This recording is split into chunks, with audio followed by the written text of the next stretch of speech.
Berikutnya, BNN Provinsi Bali kembali gagalkan peredaran narkoba jenis ekstasi sebanyak 992 butir dan sabu seberat 3,27 gram.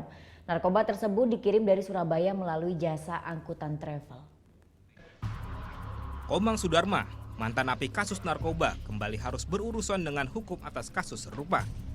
Sabtu 4 April lalu, dia ditangkap petugas BNN Provinsi Bali saat mengambil paket ekstasi di seputaran Jalan Jaya Giri Denpasar, Bali.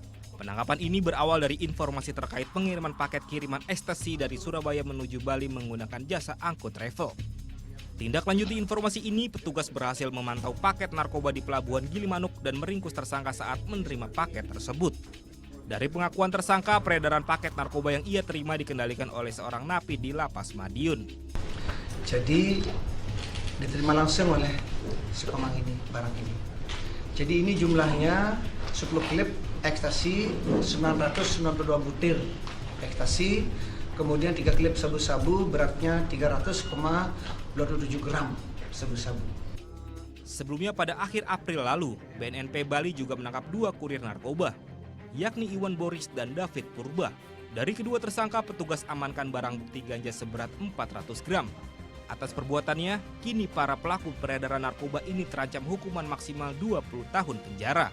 Surya Sanjaya melaporkan untuk NET.